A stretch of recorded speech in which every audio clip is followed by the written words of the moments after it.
جنگ کربلا انسانی تاریخ کا ایک بہت اہم واقعہ ہے۔ یہ نہ صرف ایک جنگ ہے بلکہ زندگی کے تمام پہلوؤں کے لیے رہنمائی بھی ہے۔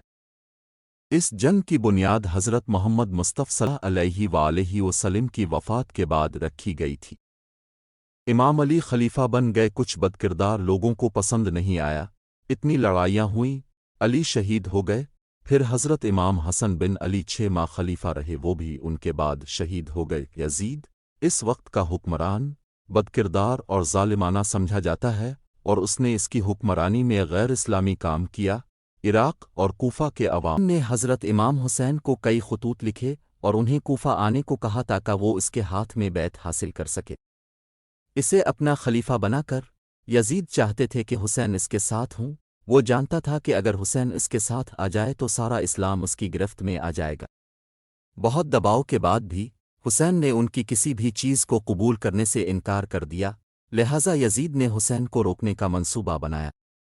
4 مئی 680 عیسوی کو امام حسین مدینہ میں اپنا گھر چھوڑ کر مکہ پہنچ گئے، جہاں انہوں نے حج کرنے کا ارادہ کیا، لیکن معلوم ہوا کہ دشمن حاجیوں کے بھیس میں آ سکتے ہیں۔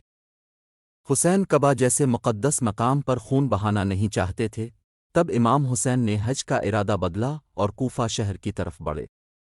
راستے میں دشمنوں کی ایک فوج نے انہیں گھیر لیا اور انہیں کربلا لائے۔ وہ زمین جس پر امام حسین نے کربلا میں اپنا خیمہ لگایا تھا، اس کو پہلے امام حسین نے خریدا تھا، پھر انہوں نے اسی جگہ پر اپنا کیمپ لگایا تھا۔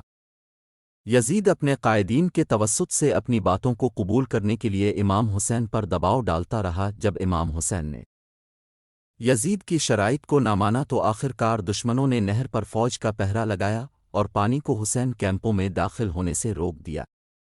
یزید کی فوج کو دیکھ کر کوفہ عراق کے لوگ، جنہوں نے اپنا رہبر بنانے کے لیے امام حسین کو بلایا تھا، وہ بھی ان کے ساتھ شامل ہو گئے۔ 3 دن گزر جانے کے بعد جب امام کے گھر والے کے بچوں کو پیاس لگنے لگی تو حسین نے یزیدی فوج سے پانی طلب کیا، دشمن نے پانی دینے سے انکار کر دیا۔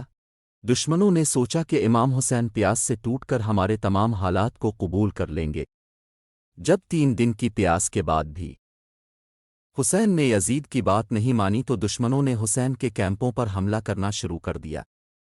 اس کے بعد امام حسین نے ایک رات دشمنوں سے مہلت طلب کی، اور اس رات امام حسین اور ان کے اہل خانہ نے اللہ کی عبادت کی۔ 10 اکتوبر 680 عیسوی کو نماز فجر کے بعد سے ہونے والی اس لڑائی میں، اسے لڑائی کہنا درست نہیں ہوگا، کیونکہ ایک طرف لاکھوں کی فوج موجود تھی، دوسری طرف 72 جانصار اور چند نفر کا کنبہ تھا، لیکن مورخ صرف جنگ لکھتے ہیں۔ ویسے امام حسین کے ساتھ صرف 75-80 مرد تھے، جن میں 6 ماہ سے 13 سال تک کے بچے بھی شامل تھے۔ اسلام کی بنیادوں کی حفاظت کے لیے کربلا میں 72 افراد شہید ہوئے، جس میں دشمنوں نے 6 ماہ کے بچے علی اصغر کی گردن پر 3 جہتی تیر مارا، 13 سالہ حضرت قاسم گھوڑے سموکے سے پامال ہو گیا، اور 7 برس اور 8 برس کے بچے اون محمد سر پر تلوار کی ضرب سے شہید ہوئے۔